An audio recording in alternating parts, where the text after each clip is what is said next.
বন্ধুরা, আমার চ্যানেলে আমি আপনাদেরকে স্বাগত জানাই। আশা করছি আপনারা ভালো আছেন, সুস্থ আছেন। আমি আবারও চলে এসেছি আপনাদের কাছে কিছু ইউজফুল ভিডিও নিয়ে। আর এই ভিডিওতে আপনারা দেখবেন বেশ কিছু নতুন নতুন টিপস। আর এই টিপসগুলো আপনারা এর আগে কখনো দেখেননি। তবে এই টিপসগুলো যদি আপনারা ফলো করেন তাহলে সংসারের খরচ অনেকটাই কমে যাবে, সংসারের মুশকিল কাজ সহজ হয়ে যাবে। এমনকি এই টিপসগুলো যদি আপনারা করেন তাহলে কিন্তু ফালতু খরচা হবে না। চলুন তাহলে দেখে নেওয়া যাক আজকের প্রথম টিপসটা। নিয়েছি বেশ কিছুটা পরিমাণের গাজর। এখন যেহেতু শীত পড়ে গেছে, অন্যান্য সবজির মতো বাজারে কিন্তু প্রচুর পরিমাণের ফ্রেশ গাজর পাওয়া যাচ্ছে। আর এই গাজর দিয়ে আমরা সাধারণত গাজরের হালুয়া, গাজরের সন্দেশ আরও নানা ধরনের রেসিপি বানিয়ে থাকি। তবে গাজরের খোসা আমরা কিন্তু সকলেই এই ধরনের পিলারের সাহায্যে ছাড়িয়ে থাকি। তবে এই যে পিলারগুলো থাকে সেই দিয়ে যদি গাজরের খোসা ছাড়ায়, দেখা যায় অনেকটাই গাজর কিন্তু আমাদের নষ্ট হয়ে যায়। আর দেখতেই পাচ্ছেন বন্ধুরা, আমি কিন্তু আপনাদেরকে দেখিয়েও দিচ্ছি আপনারা কিভাবে গাজরের খোসা ছাড়ালে গাজরের খোসাগুলো খুব ভালোভাবে ছাড়ানোও হয়ে যাবে, এমনকি গাজর নষ্ট হবে না।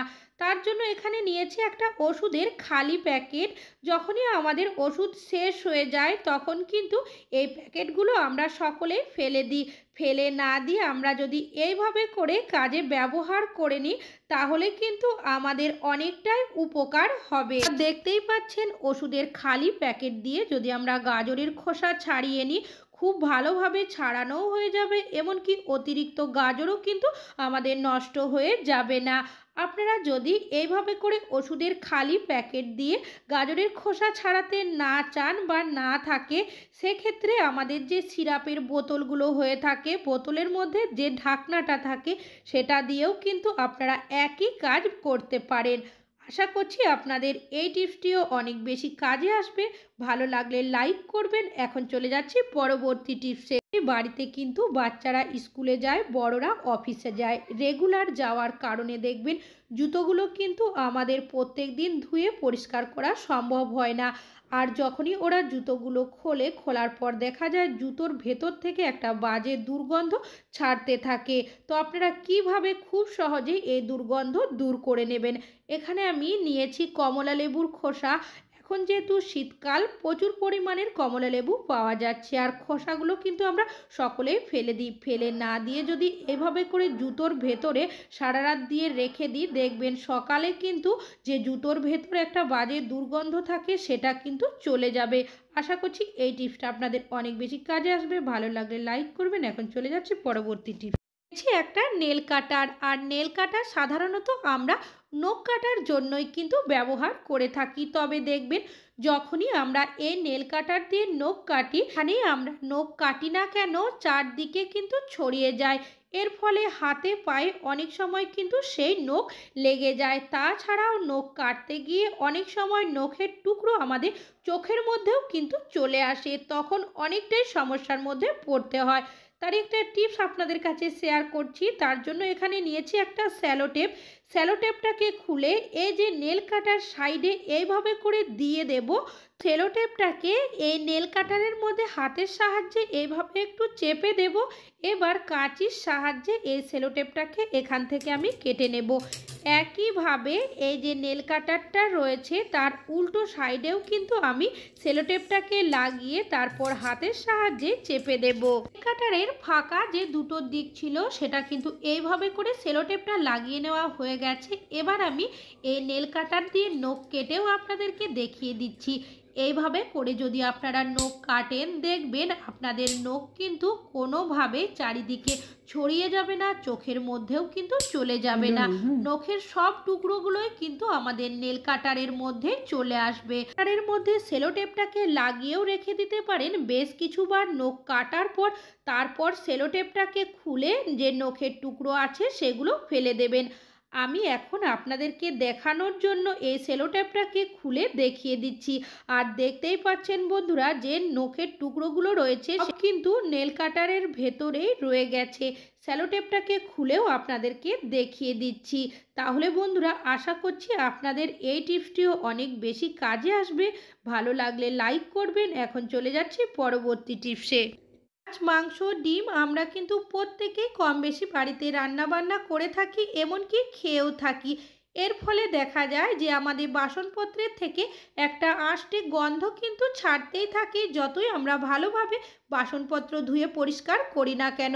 তাছাড়াও আমরা পেঁয়াজ কেটে থাকি, রসুন ছাড়িয়ে থাকি, আর এগুলো আমরা কিন্তু সকলেই কোনো প্লেট বা বাটির মধ্যে রেখে দিই। তার ফলেও দেখা যায় যে আমাদের বাটি বা প্লেট থেকে একটা পেঁয়াজ রসুনের গন্ধ কিন্তু ছাড়তেই থাকে, যতই ভালোভাবে ধুয়ে পরিষ্কার করে নিই না কেন। বাসন ধোয়ার পর আপনারা কি করবেন? এখানে আমি নিয়েছি বেশ কিছুটা পরিমাণের চায়ের পাতা। আমরা চা কিন্তু সকাল সন্ধ্যা অনেকেই খেয়ে থাকি, আর চায়ের পাতাগুলো ফেলে দিই। ফেলে না দিয়ে আপনারা কি করবেন, যে বাসনপত্রের মধ্যে দেখবেন আষ্টে গন্ধ ছাড়ছে, এমনকি পেঁয়াজ রসুনের গন্ধ আসছে, সেই বাসনের মধ্যে এইভাবে করে চায়ের পাতাটা দিয়ে একটু হালকাভাবে ঘষে নেবেন। আপনারা চাইলে স্ক্রাবারেও ব্যবহার করতে পারেন। আমি হাত দিয়েই এইভাবে করে বাসনের মধ্যে ঘষে দেব। তারপর দেখতেই পাচ্ছেন বন্ধুরা সব বাসনের মধ্যে কিন্তু এই চায়ের পাতাটা দিয়ে এইভাবে করে আমি ঘষে নিয়েছি। এবার আপনারা কি করবেন, এই বাসনপত্রগুলো পরিষ্কার জল দিয়ে ধুয়ে দেবেন।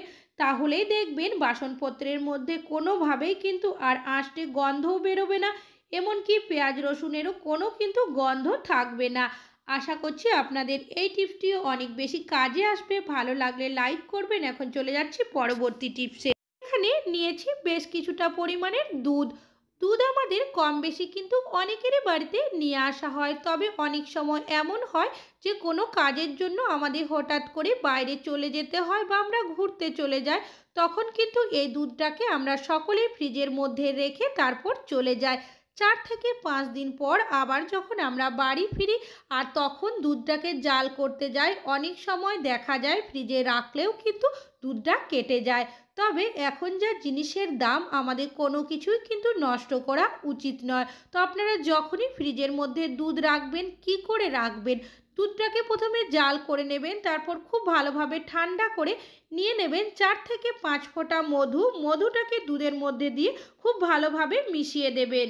আর তারপর যদি আপনারা দুধটা ফ্রিজের মধ্যে রাখেন, দেখবেন 15 দিন পর্যন্ত কিন্তু দুধটা একদমই ভালো থাকবে। যখনই আপনারা দুধ জাল করেন না কেন, দেখবেন দুধ কোনোভাবেই কেটে যাবে না। আশা করছি আপনাদের এই টিপসটিও অনেক বেশি কাজে আসবে। ভালো লাগলে লাইক করবেন। এখন চলে যাচ্ছি পরবর্তী। এখানে নিয়েছি একটা শার্ট। শার্ট আমাদের কম বেশি কিন্তু প্রত্যেকেরই বাড়িতে কিনে নিয়ে আসা হয়, তবে দেখবেন বিশেষ করে যে রেডিমেড শার্টগুলো কিনতে পাওয়া যায়, সেগুলো যখনই আমরা বেশ কিছুদিন ব্যবহার করি, ব্যবহার করার পর দেখা যায় খুব তাড়াতাড়ির মধ্যে এই বোতামগুলো ছিঁড়ে যায়। তো আপনারা যখনই নতুন কোনো রেডিমেড শার্ট কিনে নিয়ে আসবেন, তখন আপনারা কি করবেন, যাতে করে খুব তাড়াতাড়ির মধ্যে বোতামগুলো ছিঁড়ে যাবে না। তো তার জন্য আমি কি করব, এই যে শার্টটা রয়েছে, শার্টের বোতামগুলোকে খুলে খুব ভালোভাবে শার্টটাকে আমি প্রথমে বিছিয়ে নেব। এখানে আমি নিয়েছি নেল পলিশ। আপনাদের একই কালারের নেল পলিশ থাকলে ভালো, না হলে এখানে নেল পেন্টও ব্যবহার করতে পারেন। যেখানে বোতামের সুতোগুলো লাগানো থাকে তার মধ্যে এইভাবে করে আপনারা নেল পলিশ বা নেল পেনটাকে লাগিয়ে দেবেন। আর লাগিয়ে দেওয়ার পর বেশ কিছুক্ষণ শুকানোর জন্য এটা রেখে দেবেন। শুকিয়ে গেলে আবারও আপনারা শার্টটাকে ভালোভাবে পাট করে রেখে দেবেন। তারপর দেখবেন এই শার্টগুলো আপনারা বেশ কিছুদিন ব্যবহার করলেও খুব সহজেই কিন্তু আপনাদের বোতামগুলো ছিঁড়ে যাবে না। আশা করছি এই টিপসটা আপনাদের অনেক বেশি কাজে আসবে। ভালো লাগলে লাইক করবেন। এখন চলে যাচ্ছি পরবর্তী টিপসে। ডিম। ডিম আমরা প্রত্যেকেই বাড়িতে কিন্তু কম বেশি এনে থাকি, এমনকি ডিমের অমলেট, ডিমের নানা ধরনের রেসিপি কিন্তু আমরা বানিয়ে থাকি। তবে এই ডিম যখনই আমরা সেদ্ধ করি, এই ধরনের স্টিলের কড়াই বা কোনো পাত্রের মধ্যে দেখবেন একটা কালচে দাগ পড়ে যায়, আর এই দাগ কিন্তু তুলতে আমাদের অনেকটাই পরিশ্রম করতে হয়। তো আপনারা যখনই ডিম সেদ্ধ করবেন, কিভাবে সেদ্ধ করলে কোনোভাবেই কিন্তু কালচে দাগ পড়বে না। গ্যাসের মধ্যে একটা কড়াই বসিয়ে দিয়েছি, পরিমাণ মতো জল দেওয়ার পর ডিমগুলো দিয়ে দিয়েছি। এখানে একটা লেবুর টুকরো নিয়ে লেবুর রসটাকে আমি নিংড়ে তারপর লেবুর খোসাটাকেও এর মধ্যে দিয়ে দেব। এবার ডিমগুলো আমি সেদ্ধ করার পর আপনাদেরকে দেখিয়ে দিচ্ছি। আর দেখতেই পাচ্ছেন বন্ধুরা, ডিমগুলো কিন্তু খুব ভালোভাবে আমার সেদ্ধ হয়ে গেছে। এবার ডিমগুলোকে আমি এখান থেকে তুলে নেব আর তারপর আপনাদেরকে কড়াইটাও দেখিয়ে দিচ্ছি। দেখতেই পাচ্ছেন বন্ধুরা, কড়াইয়ের মধ্যে কিন্তু কোনোভাবেই কালচে দাগ কিন্তু পড়েনি। আশা করছি আপনাদের এই টিপটিও অনেক বেশি কাজে আসবে। ভালো লাগলে লাইক করবেন। এখন চলে যাচ্ছি পরবর্তী টিপ। মহিলারাই কিন্তু কম বেশি বাসনপত্র মেজে থাকি, তবে কোনো কারণে যদি আমাদের হাত কেটে যায় বা হাতে ব্যথা হয়ে যায়, আবার অনেকেরই দেখা যায় ভিমবার সাবান ভিমবার জেল হাতে দেওয়ার কারণে হাতের মধ্যে র্যাশ বেরিয়ে যায়, চুলকানি হয়ে যায়। তাছাড়াও যদি আমাদের সাহায্য করার মতো কেউ না থাকে, তখন কিন্তু এই বাসনপত্র আমাদেরকেই মাজতে হয়। তখন অনেকটাই সমস্যার মধ্যে পড়তে হয় আমাদের। তো তার একটা টিপস আমি আপনাদের কাছে শেয়ার করব, কিভাবে আপনারা বাসনপত্রের মধ্যে হাত না লাগিয়ে বাসন ধুয়ে নেবেন, তাও আবার এই গ্রেটারের সাহায্যে। চলুন তাহলে দেখে নেওয়া যাক। তার জন্য এখানে আমি নিয়েছি একটা স্ক্রাবার, আপনারা পুরনোও নিতে পারেন, আমি এখানে নতুনই ব্যবহার করছি। আর নিয়েছি এখানে একটা রাবার ব্যান্ড, আপনারা চাইলে সুতো দিয়ে কিন্তু এটাকে সেলাইও করে নিতে পারেন, যেহেতু গ্রেটারের মধ্যে ফুটো রয়েছে, খুলে না যায় স্ক্রাবারটা, সেই কারণে রাবার ব্যান্ড দিয়েছি। এবার আমি এখানে একটু ভিমবার সাবান লাগিয়ে নিয়েছি, সামান্য পরিমাণের জল এর মধ্যে দিয়ে দেব। এবার এই যে বাসনগুলো রয়েছে আমরা এইভাবে করে যদি মেজে নিই, দেখবেন খুব বেশি কিন্তু আমাদের এই ভিমবার সাবান বা ভিমবার জেলের মধ্যে হাত দিতে হবে না, এইভাবেই কিন্তু মেজে নেওয়া হয়ে যাবে। তাছাড়াও গ্রেটারের সাহায্যে যদি আপনারা বাসন মাজেন, সুবিধা হবে আরও একটা, দেখবেন যে গ্লাসগুলো থাকে আমাদের, গ্লাসের ভেতরে কিন্তু আমাদের হাতটা ভালোভাবে যায় না। আমরা যদি গ্রেটারের সাহায্যে এইভাবে করে ধুয়ে নিই, তাহলে দেখবেন খুব ভালোভাবে কিন্তু গ্লাসের ভেতরটা পরিষ্কার আমরা করে নিতে পারবো। আর প্রত্যেকটা বাসনই কিন্তু আমি এইভাবে করে মেজে নেব। এর ফলে কি হবে, আমাদের খুব বেশি কিন্তু ভিমবার সাবানের মধ্যে হাতও দিতে হবে না, আর এইভাবে বাসনও কিন্তু আমরা মেজে নিতে পারবো। আপনাদের যে প্রত্যেক দিন এইভাবে করে বাসন মেজে নিতে হবে তা কিন্তু নয়। যদি আপনাদের হাত কেটে যায়, হাতে ব্যথা হয়ে যায় বা ভিমবার সাবান ভিমবার জেল লাগার কারণে হাতের র্যাশ বেরিয়ে যায়, যাদের সাহায্য করার মতো কেউ না থাকে, তখন কিন্তু এইভাবে করে গ্রেটারের সাহায্যে আপনারা কিন্তু সব বাসন মেজে নিতে পারবেন। দেখতেই পাচ্ছেন বন্ধুরা, আমার সব বাসনই কিন্তু এইভাবে করে মেজে নেওয়া হয়ে গেছে। এবার এই যে স্ক্রাবারটা রয়েছে আমি এইভাবে করে ধুয়ে দেব। তারপর আপনারা গ্রেটারটাকে যে কোনো জায়গায় যদি হ্যাং করে দেন, স্ক্রাবার থেকে দেখবেন খুব ভালোভাবে জলটাও ঝরে যাবে, এমনকি ভিমবার সাবান কিন্তু আর গলেও যাবে না। আশা করছি আপনাদের এই টিপসটি অনেক বেশি কাজে আসবে। ভালো লাগলে লাইক করুন। বন্ধুরা, আজকে এখানেই শেষ করছি, আবার চলে আসবো আরও নতুন নতুন টিপসের ভিডিও নিয়ে। ততক্ষণের জন্য ভালো থাকবেন, সুস্থ থাকবেন।